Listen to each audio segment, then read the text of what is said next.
Hello, this is Candace. And my friend Jenny. And we're back. We're back. We got another video. We do. This one's right up our alley. It is, and I am excited because, well, I mean, I'm not excited. It's so bad when I say that. It's okay. Because we know what you mean. Stuff, We know what you and mean. we're not excited about bad stuff happening. No. Only when, But it's something we know. It's something we know. It's in our field. Yes, yes. We have a little expertise. Right. So, it's something I haven't heard of. So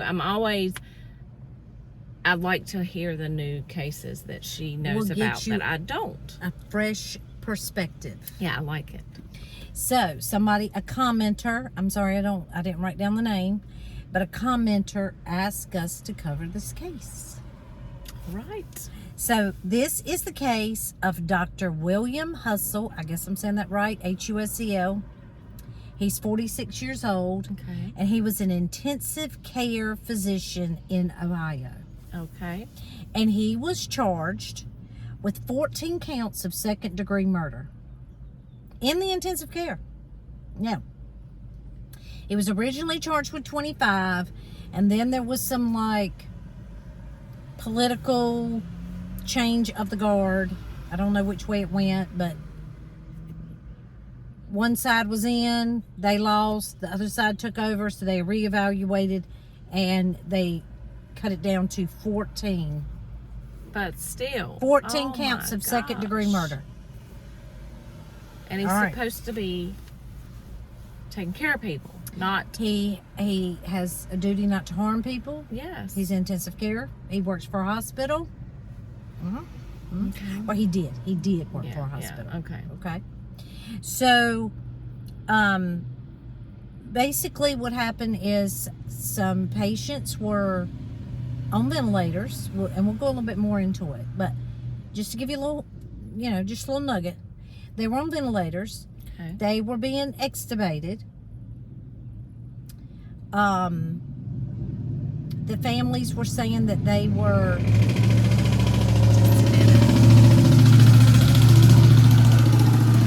Sorry about that.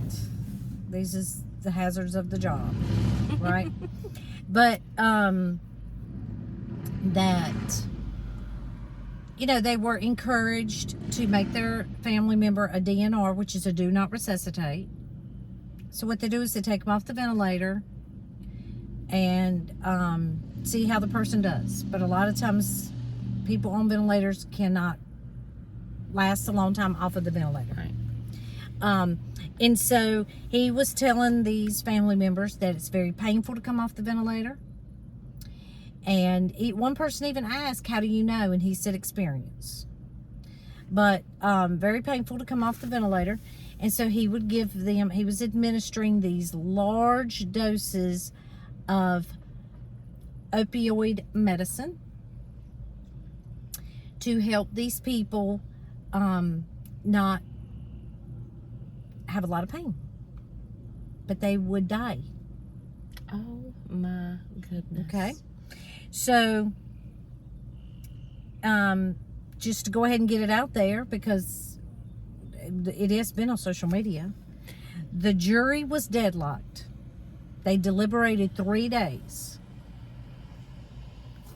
Now, I'm going to tell you, I know you hadn't watched a lot of trials. Do you have a question first? It seemed like you was going to ask something. I mean, how is this possible? I'm going to get into it. See, these are the things that worry me when we get to thinking about the Chad and Lori Daybell case. Well, this is why, this is the things that we need to that's going to help us when we will recognize these things when we're watching the case unfold. Okay. But the jury was deadlocked. And deadlocked means it had, I didn't write it down, but it had more women on it than men. Like 7 to 5. And so maybe the breakdown was 7 to 5, right? But to get a verdict of guilty or innocent, you have to have unanimous verdict. Right? This is not a majority rules. This is all of us have to agree. So the jury was deadlocked. This was day 3. Day 3. So 3 days they deliberated. So they asked, you know how the jury can have a question? Sometimes that question is answered, sometimes it's not. But the jury was asked, and they had a rereading of the judge's instructions of reasonable doubt. And they came back after that rereading of it and thought the state had not proven their case beyond a reasonable doubt. Now, we'll probably talk a lot more about this because I've seen it discussed a lot on court TV. Reasonable doubt is not beyond any shadow of a doubt. Right. But people tend, when they think, in the Lori and Chad Daybell case, I could potentially be sentencing this person to murder. I mean, to death. They, for their own conscience, feel like, I want to know beyond any shadow of a doubt that I am right. Yeah. But it's not a shadow of a doubt. It's a reasonable doubt. Beyond any reasonable doubt. That a reasonable person with these same facts would come up with this same conclusion. That's right. They always give the example of, okay, you've been in a building. You were watching a movie. You did not know it was raining. But you come out, you can smell rain. Wet spots are everywhere. You can make a reasonable conclusion that it rained. Did you see it rain? Mm-hmm. No. Did you feel it rain? No. But you know it rained. But you know it rained. So this is the job of the prosecutor. Okay, I'm going to give you an example of something in this, because I've been watching the Johnny Depp trial. Johnny Depp Amber Heard trial. So, I mean, this isn't about the whole thing, but for instance, there is this man that is being questioned that was like he came in and he would get the houses ready for them, and then he would take care of them when they were, in London or Australia. He was in a couple of different places. And so he was there when Johnny Depp's finger was cut off. And so, they have him up there. So Johnny's attorneys, they ask him things. Well, he apparently flew back with Amber Heard to LA because they said she just needed to go back to LA. So that's what she did. So they flew back. So he says that he asked her what happened. And she said, have you ever just, I can't, don't quote me because I don't know the exact words, but pretty much she said, have you ever just been so mad you just lost control or something like that? And so when her attorneys cross-examined him, they said, but she didn't tell you what she was talking about. And he said, well, I mean, what had just happened, and me saying to her what happened, we both knew what it was a given. What she was talking about. And they're like, but you don't know for sure. So hopefully the jury is going to be like, okay, well, that's not a shadow of a doubt, but I mean, surely that is what she was talking about. Right. Because why else would she say that? And she knew exactly what he was asking her about what happened. So kind of like that, yes, I guess would be a good example of that. That's a good example. So anyway, the jury found him not guilty. Oh, me. Did he lose his medical license? It is suspended. I mean, it needs to be gone. And all of the nurses and some of the pharmacy people that worked there that were involved in this when the investigation came down, they have all been fired. He was fired. And they've lost their license. They knew he was doing this? Well, let's get into the case. Okay. And then we'll go into that. Okay. So, one of the things, the prosecution side took 2 months to present their case. Now, that's a gamble. They had 50 plus witnesses. I think they had 53 witnesses. and the defense called one. Sometimes they call none. Sometimes they say they have not proven it beyond a reasonable doubt. We're not even calling anybody. We're not even going to put on a case because we don't believe it. Okay? Okay. His defense attorney was Jose Baez. Do you know who that is? Was this the attorney in the whose case? It was Casey Anthony. Casey Anthony. That was her attorney. It was her attorney. Ooh. Okay. I mean, what is it with this guy? Well, he's a bulldog. He's not scared to get up there and say anything to help his client. I mean, I don't know if I could sleep at night. no, I'm just saying. He's I mean, I know they have to be out there. They have to be out there, these defense attorneys, and I mean, I understand that. They have a job to do, but yeah, it'd be hard for me. but he's on another level. He's on another level. So anyway, the judge was Judge Holbrook, and what they do is after they have a case, the judge they talk back and forth to the jury and get some information, and then the jury can talk to the prosecution or the defense. Then they can talk to the media. But the judge says that the jury told him that the prosecution's case was often confusing, long-winded, and lacked focus on important topics. Now, I'm going to tell you what these important topics are. Okay. Palliative care, doses of fentanyl, doses of Versed, doses of Dilaudid. Does this sound familiar to you? Like, Redondavalt.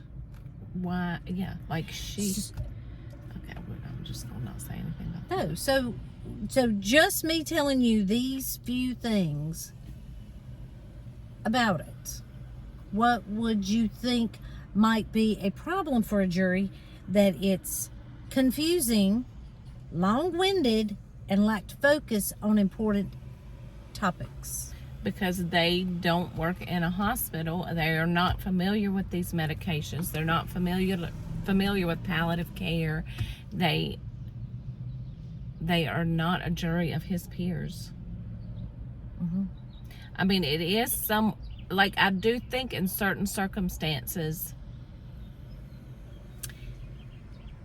well, you've pointed this out, like the military, they are tried. If you have somebody in the military that's going to trial, it's military that's on their jury. And I think there are some situations, if it comes to something like this, that's something medical, then you need medical people. I'm sure if it's like, I mean, I'm sure there's other professions as well, that if it's something related to, they did something in this profession, their jury needs to be full of people from that profession. I'm sure it's not just medical. I'm sure it's other things too. It's just, because there's a lot of stuff that they're not going to understand because they don't know what these medicines are, and I don't know. It just seems to me, we discussed Redonda, and there's, people, as with most things, there's people on both sides that feel very strongly. But it's just, you would feel like that as the prosecution, and this is going to happen in this other case with Lori and Chad Daybell. What is important? What do I need to focus on? What do I need to explain at great length? What do we not need to explain at great length? These religious overtones and, it's just going to be important that, and I don't know how they do this. I mean, I think that what I would do, I mean, I know you ain't got time to like try a trial twice, like do a pre-trial. Trial, yeah. But maybe you could bring in like, some people from I don't know, another county that you know are not going to be in the jury pool, right? But a neighboring county. And, bring in 6 or 7 of them, go over some of the stuff, and go ahead and get their, like a little survey of, yeah, that was important, that wasn't important. Well, yeah. And so I guess it doesn't have to be it doesn't have to be all medical people on the jury. But what needs to happen is the prosecutors need to, they question them. What's their occupation? They know their age. They know where they live. They asked me when I was on that jury what part of the county I live in. So they know all these things, and they ask you other questions related to what's going on to this case. So then they should be able to take from that, I need to word this in a different way, or this needs to be, this is going to be more important than that, based on who your jury's made up of. Mm-hmm. So also the jury said that the procedures for properly dispensing fentanyl were not well explained. That's a lot. Out of 53 witnesses they didn't explain. They didn't explain it well, right? Mm-hmm. Apparently, at least in Ohio, there's no maximum dosage for fentanyl in end-of-life care. But if they're on a ventilator, were they end of life before he ended their life? Do we know? That is the key question, Jenny. That is what we're here to discuss. Yes. All right. Probably not. So the defense's stance was that there was not malicious intent, but he sought to reduce the suffering of his patients, part of palliative care. Now, before I go on to this little part, you just become a hospice nurse. You probably already have learned a little bit about this. My dad was on hospice.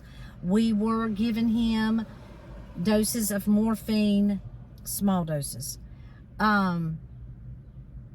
before he passed away. And the thing of it is you'll hear people say around, don't send your family member to the hospice home because they'll kill them. They'll give them all this medicine and they'll kill them. You ever heard that? Yeah. Yeah. You hear people say that. People, the dying process is what maybe they should have focused on. And the dying process of someone on a ventilator. Mm-hmm. Because, like I said, we gave my dad a little bit every hour. Sometimes it wouldn't even hold out an hour. To make him comfortable.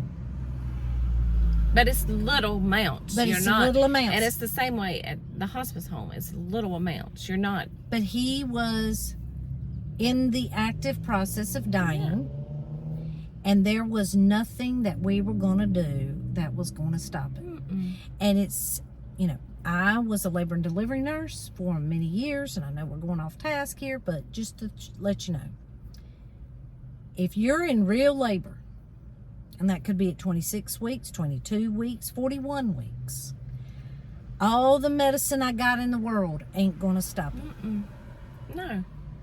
If we can stop it, it's not what you call real active labor. Right. So we cannot stop real labor and we cannot stop real active dying. No. Cannot stop it. Okay? So many of the patients in the ICU under his care were in there for organ failure, cancer complications, internal bleeding, and he says they were being kept alive on ventilators.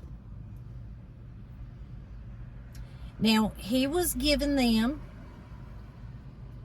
before we go into this, we give, as a PACU nurse, I give fentanyl every single day. Sometimes I give Versed, but my patients almost always have had Versed in the OR. Mm-hmm. Right? It's not unheard of. No. For us to give it. That's right. So in these little vials, I want you to really pay attention to this.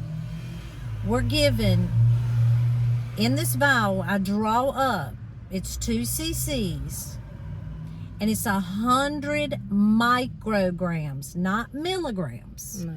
micrograms.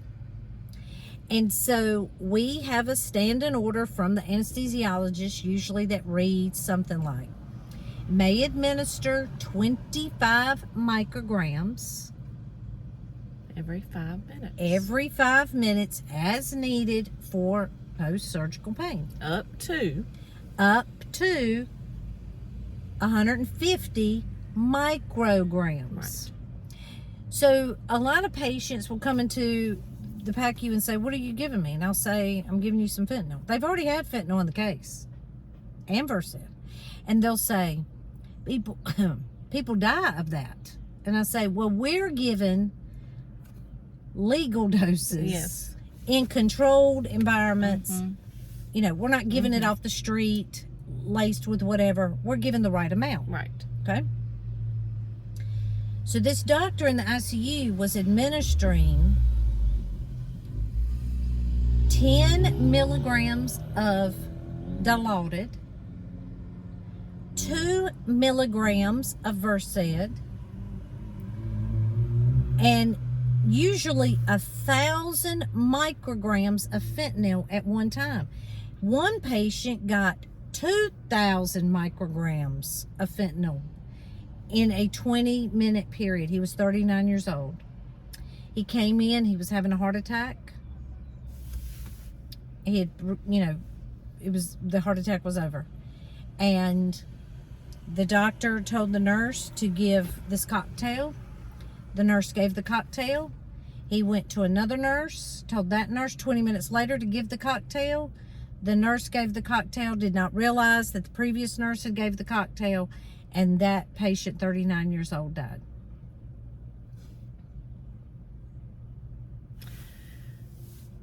Now, for the people out there, I know you know this, fentanyl is a synthetic opioid, meaning it is man-made opioid.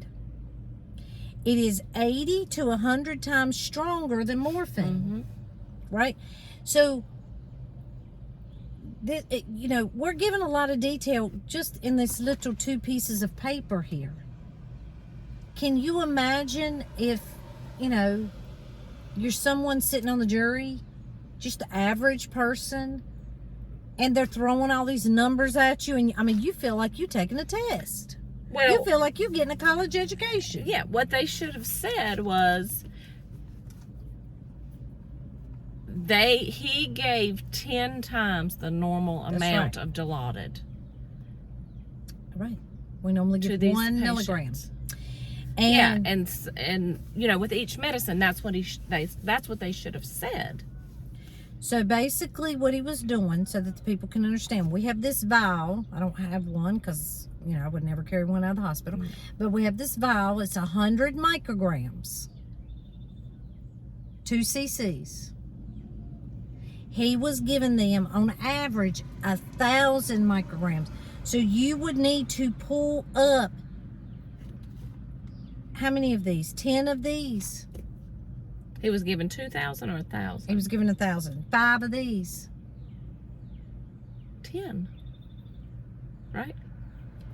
So each one has 100 micrograms in it. Oh, he's given 1,000 milligrams? He's given 1,000 micrograms. See? 1,000 Do you see micrograms. this? Okay, 1,000 micrograms. Okay, I thought you said milligrams. Okay, yeah, 1,000 micrograms. Then he was pulling 10 vials. 10 vials. So 20 cc's of fentanyl, just that drug, at one time. So here again, he's doing 10 times the normal amount. Yes. Of 2 different drugs. That's right. So what happens is when you combine these drugs, and this is what happens to people who die of opioid overdose, right?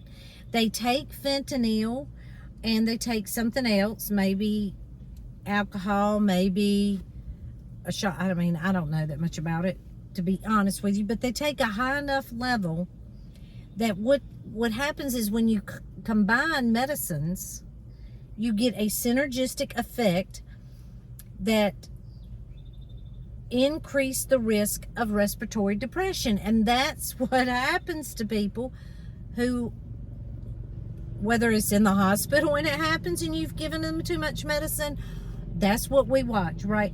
We say this all the time. People come out, they're having post-op pain, we're giving this fentanyl, and they get to where they're real sleepy and their oxygen level wants to hang out at 86, or they're breathing 3 times a minute, and they'll say, but I'm hurting really bad, and we'll say, well, I got to keep you breathing. Yeah, we're not giving you any more. We're not going to give you any more. I don't know what's going on. We're having lots of traffic. I don't know what's around going here. on. Something is that's a happening in helicopter. Alamance County. I don't know what it is. But Look, anyway. I have to look and see what it is. Yeah. Anyway, we it's say a it all the helicopter. time. We have to keep you breathing. We have to keep you breathing, right? So you got to think. We're giving 25 micrograms. He's given 1,000 at one time, and once you give it, you can't get it back. I mean, you can Narcan them, but you know it's hard to get it back. That's right. He's given these nurses verbal orders. Okay, but I'm going to say this. Okay. If you are... Here we go again. That was really loud. That was really loud. I'm just turn the car on. All right, go ahead. Okay. So anyway, what was that? What were you? Oh, as a nurse, I can promise you, right now, here as I sit, I can promise you, if a doctor came up and told me to give this, I would, first of all, refuse. Second of all, turn him in immediately. Well, they asked other nurses. They told them that this was standard care in the ICU for when they're going to remove these ventilators. I'd like to get an ICU nurse that from our area to sit. And I just feel like that is Excessive. well, I feel like One of the nurses commented, now this nurse lost their license. They commented they had never gave so much medicine at one time. I just don't know why you would. I mean, you're talking a push at one time. You're not talking A drip. a drip or anything like that. And there's other things that they could have gave them. Yeah. Propofol, Prosecution. I mean, I know I'm speaking a lot, but I'm just saying there's other things that they could give them, small doses that would have helped these people. And like I said, if they're in the dying process, Well, I mean, my thing is, there is a difference between making somebody comfortable and making somebody exit early. yes, and I mean, I obviously don't know the case of the 39-year-old that had the heart attack. I don't know the case of them, but His sister said that he had the heart attack, and the doctor said, he's in pain, we need to make him comfortable. And she said, make him comfortable. She did not know that meant give him a lethal dose of medicine. and extubate him. And extubate So him they- to where he cannot breathe. So they He's not breathing. They give this dose and then Extubate.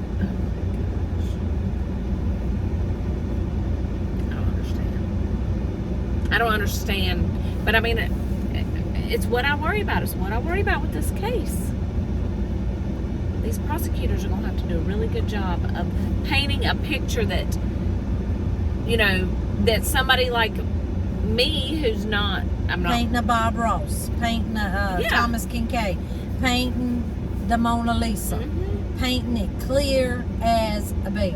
That you have people from all different backgrounds that you can paint a picture to get a guilty verdict. Age difference. Life experience difference. I mean, I would hope they have somebody that literally looks at all this stuff I mean, to me, you need to be preparing now. Somewhat. Yeah. Based on, what kind of jury you think you might have. I mean, they get to choose some people. They get to choose some people. You get so many strikes. And that's what I was going to say is, so first of all, I'm a nurse. Second of all, my dad was on hospice, palliative care, right? Mm-hmm. Did I administer medicine to help my dad comfortable? Yes. Mm-hmm. Okay. So the defense might say, oh, we want her. We want her. The prosecution would be like, yeah, we don't want her. We think if we have, you just don't know the minds of, and the ins and outs. And, there's these jury consultants that they hire. But I'm telling you, these medical cases, it would be as if. Because, go ahead, it would be as if what? It would be as if an astronaut did something heinous, hitting all them buttons, going up into space. Right? Mm-hmm. But he did something that all the astronauts would know. Oh, you don't never do that. That, that's a given. You don't do that. You don't touch that button. That's not something you do. He would have known that, up one side and down the other. But lay people, we would be sitting there. I don't know anything about flying a space shuttle, do you? No. So if I was in there and you picked me to be on the jury, you're going to have to explain a lot to me and depend that my brain can put it all together, that I'm taking accurate notes. On 53 witnesses. Have you ever wrote down something wrong in school that the teacher's saying that's on the board, and you write it down wrong on your notes, and then you go back into the jury room and you're going over that? Well, and it's interesting, but then there are parts of it that aren't as interesting. I mean, there are going to be parts of the trial that are not. There are going to be witnesses who are not as interesting as other witnesses, and it's going to be harder for you to pay that close attention you need to pay attention to. And the key might be in that witness. I don't know. And if you're sequestered, you might be upset about that. Yeah. You might be having your own emotional distress in your life because you can't see your family, you can't see anybody you know, you can't even talk to these other people, especially about the one thing that is going on, this the center thing that's got you all together. Yeah, it's exhausting because you're trying your best to be the best juror you can be and listen, but yeah, I mean, when you're talking 53 witnesses, 2 months. Now, think about this. They're saying that the Chad and Lori Daybell case, even though tried together, it's going to be 10 weeks, which I'm thinking probably a little more. Yeah. So what aspects do you think that the prosecution should focus on? What type of person should be on the jury? I have mixed emotions about that because I think it should be a mother. Mothers, if you have mothers, if they have a good case, which I feel like they do, that they can say she was involved in these children dying. Because as a mother, I'd be ready to put her away. I'd be ready to put her away. But, I think she's manipulative. She'd be trying to seduce a jury full of men. Just sit. You know what I'm saying? She's crazy. She's crazy. Hopefully it wouldn't work. Well, they're not going to put a jury of all men or all women. They're not. But I'm saying if you have more women, but I don't know. What do you think about religion? Well, I think,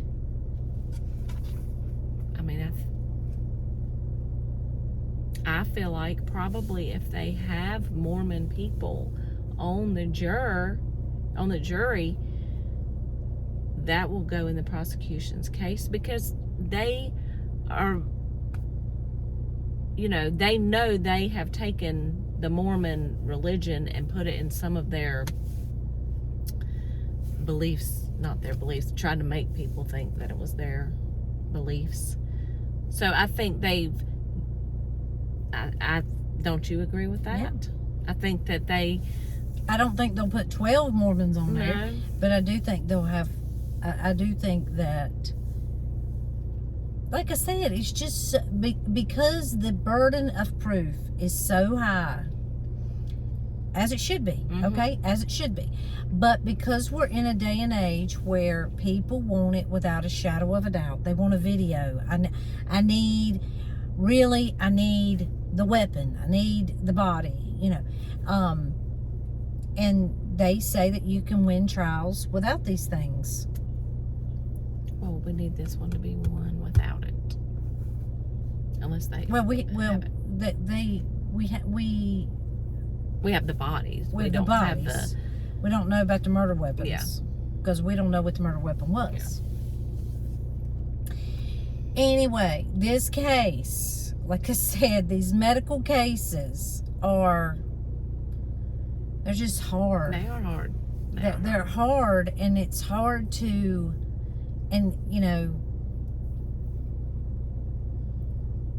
to explain some of these things that happen in the hospital. And this was pre-COVID. I mean, Lord have mercy. Think about that. I know. I can't imagine. Think about that.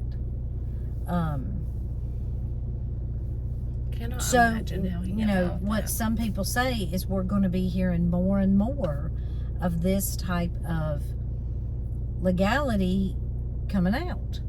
And what I would say, not that I can really lend any kind of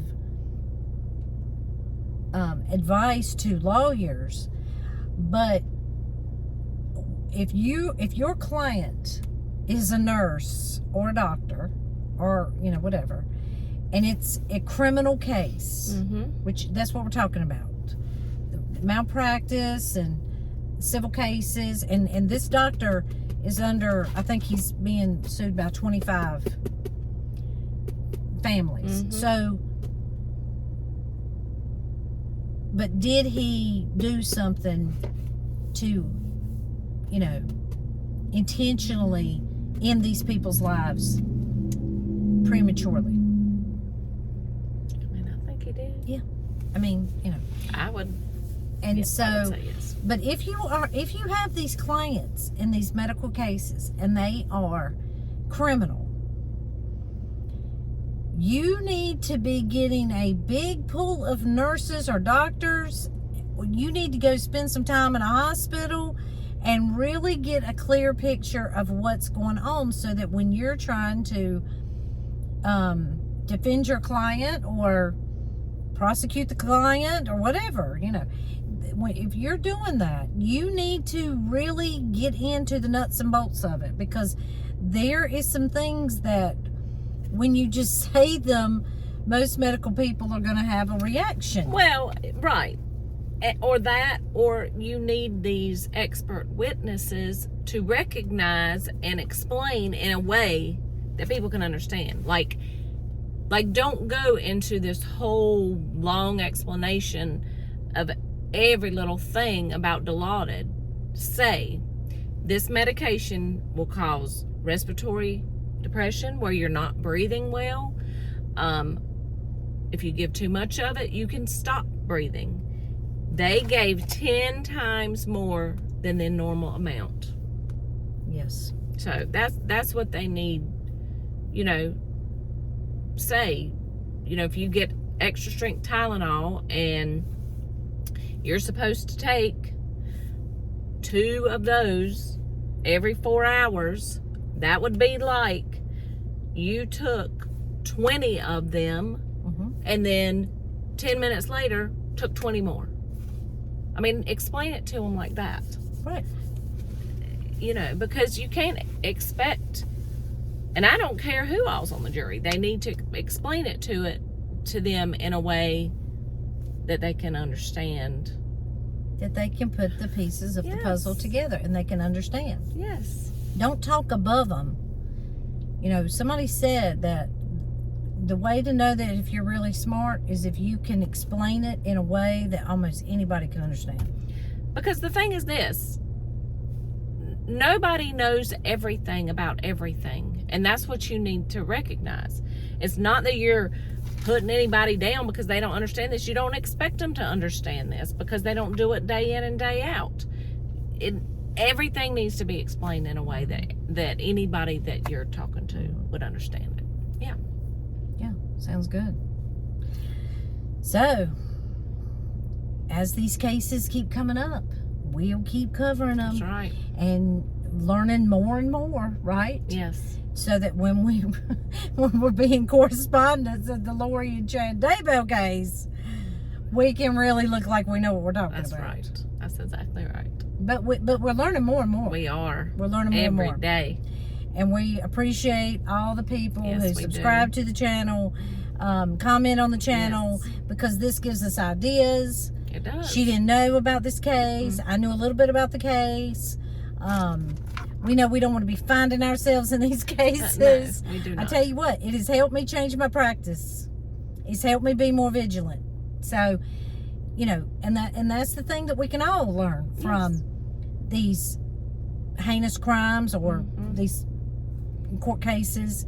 Some of them are always heinous crimes, but you can always learn something to improve your walk in life. Absolutely. So, with that said, we'll be back next week. Probably more about Johnny Depp and Amber Heard. That's right. If anything else drops in the Daybell case, we'll be on it. That's right. As soon as we can. Yes. So, until next time. Bye.